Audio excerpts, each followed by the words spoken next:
всегда твердил, что судьба игра, что зачем нам рыба, раз есть икра, что готический стиль победит, как школа, как способность торчать, избежав укола. Я считал, что лес только часть полена, что зачем вся дело, раз есть колено, что устав от поднятой веком пыли, русский глаз отдохнет на эстонском шпиле. Я сижу у окна, за окном осина, я любил немногих, однако сильно. Я сижу у окна, и я помыл посуду, я был счастлив здесь и уже не буду. Я сижу у окна, да-да-да-да.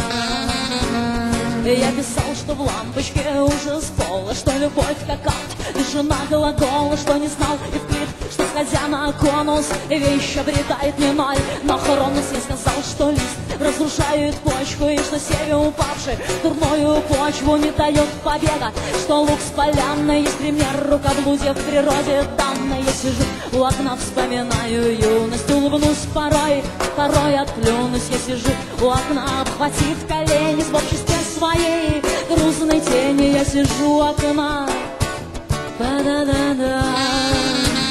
Моя песнь была лишена мотива, но зато ее хором не спейте, не диво, что в награду мне за такие речи своих ног никто не кладет на плечи. Гражданин второсортной эпохи, гордо признаю я товаром второго сорта свои лучшие мысли, и дням грядущим я дарю их как опыт борьбу с утухшим. Я сижу у окна в темноте, как скорый поезд гремит за волнистой шторой. Я сижу в темноте, и она не хуже, да в комнате, чем темнота снаружи. Я сижу у окна, па-да-да-да.